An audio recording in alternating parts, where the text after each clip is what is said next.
Welcome, dear soul. You are safe here. Let your thoughts slow. Let your breath soften. Close your eyes and allow your spirit to drift. Tonight, let us return to the beginning of all things, to a time when the world was untouched by sorrow, and heaven still whispered in the leaves. This is the story of the Garden of Eden. Part 1. The Beginning. In the beginning, there was silence, no sound, no wind, no earth, no sky, only stillness, vast and deep. Then came the voice, a voice like no other, warm, strong, and full of life. Let there be light. And in an instant, there was light. Soft and golden, it poured into the void, chasing away the darkness like morning sunlight, touching the earth for the very first time. God saw the light, and it was good. He separated the light from the dark. The light he called day, and the darkness he called night. He shaped the skies with a whisper. The heavens stretched wide like a great canopy. The seas danced below, and the land rose like sleeping giants waking from dreamless slumber. The stars he placed like diamonds in velvet. The moon he hung gently, a guardian of the night, and the sun blazed bright to warm the days. Then God clothed the world in green, grasses soft as clouds, trees full of fruit, flowers blooming with colors the eye had never seen. He filled the sky with birds and the sea with fish, and the land with creatures great and small, each one with a purpose, each one with a place. And then God made a garden, a sacred space, a paradise. He called it Eden. Part 2. The Garden. Eden was unlike any place before or since. The air shimmered with peace. The rivers flowed with music. The light itself seemed to hum with joy. And at its center, 2 trees grew. One was the tree of life, tall, graceful, glowing faintly with divine radiance. Its leaves whispered secrets of eternity. The other was the tree of the knowledge of good and evil, beautiful, mysterious, still. God walked through the garden, and where he stepped, the flowers bloomed brighter. Where he paused, the birds sang softer. It was time to share this beauty. So from the dust of the earth, God shaped a man. With great care he formed every part, and then he breathed into his nostrils the breath of life. And the man opened his eyes. His name was Adam. Part 3. Adam. Adam's first breath was filled with wonder. The sky stretched above him, endless and blue. The ground beneath his feet welcomed him. He felt peace. The creatures of Eden came to him. He named them all: lion, dove, deer, turtle, butterfly. He laughed with joy and danced barefoot in the rivers. He spoke with God as a friend. They walked together in the cool of the day.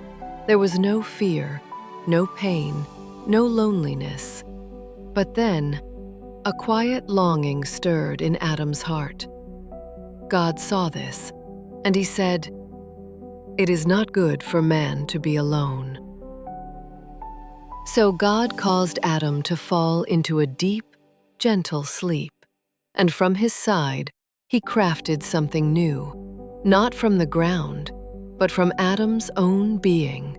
When Adam awoke, she stood before him, graceful, radiant, his equal. Her name was Eve. Part 4. Together in Eden. Adam and Eve walked hand in hand through the garden. They laughed. They rested.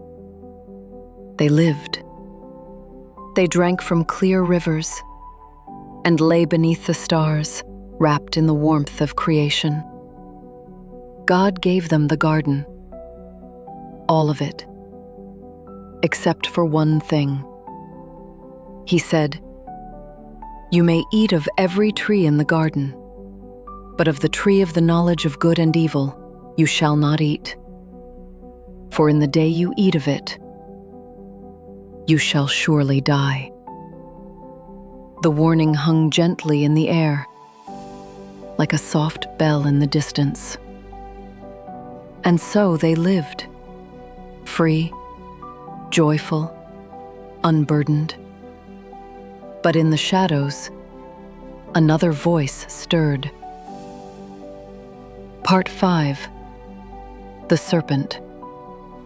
In the stillness of Eden, a whisper slithered beneath the leaves.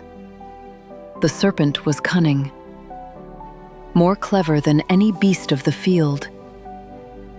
It found Eve alone, and with eyes like polished stone, it spoke. Did God really say, "You must not eat from any tree in the garden"? Eve replied, "We may eat of all the trees, except one. If we eat of the tree in the center, or even touch it, we shall die." The serpent hissed, "You will not surely die. God knows that when you eat of it, your eyes will be opened. You will be like him, knowing good and evil."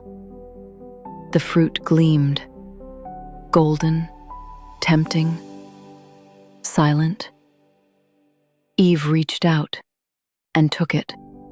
She ate and gave some to Adam, who was with her. And he ate. And in that moment, their eyes were opened. Part 6. The Fall. They saw that they were naked, and for the first time, they felt shame. They wove fig leaves together to cover themselves. Their hearts raced. Their peace was gone. Then came the sound. God walking in the garden. Adam and Eve hid among the trees. God called out, "Adam, where are you?"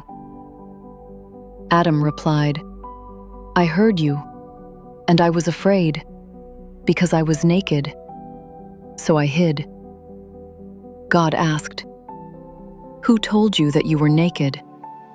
Have you eaten from the tree, the one I commanded you not to eat from?" Adam said, "The woman you gave me, she gave me the fruit, and I ate." Eve said, "The serpent deceived me, and I ate." God looked upon them, and there was sorrow. Part 7. The Consequences. To the serpent, God said, "Because you have done this, you are cursed above all creatures. You shall crawl on your belly and eat dust all your days." To Eve, he said, "I will greatly multiply your sorrow. Yet you shall still long for love and carry the future within you."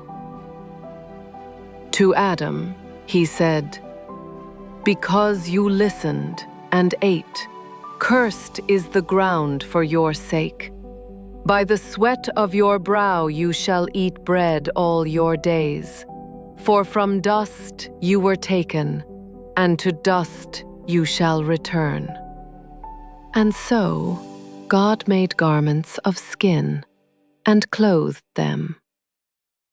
Even in judgment, there was mercy.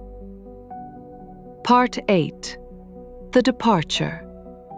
Then, God sent them out of Eden, out into the wide, wild world.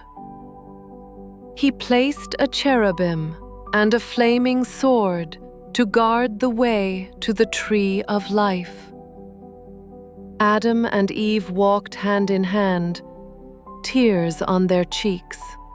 The stars watched silently above, but even then, hope remained.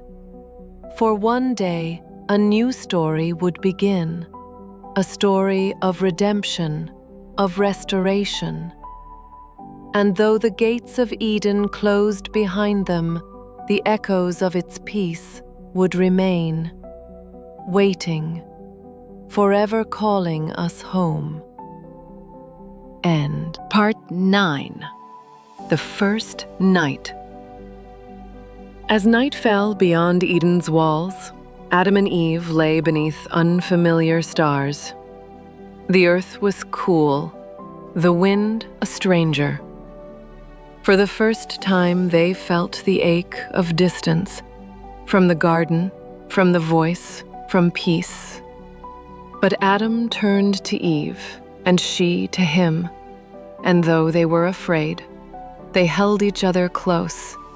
They remembered the warmth of Eden, the sound of God's footsteps in the garden, the laughter by the riverside, the light that once crowned every tree. And in that memory, they found a small ember of comfort, a soft glow of grace. Even in the unknown, they were not truly alone. Part 10.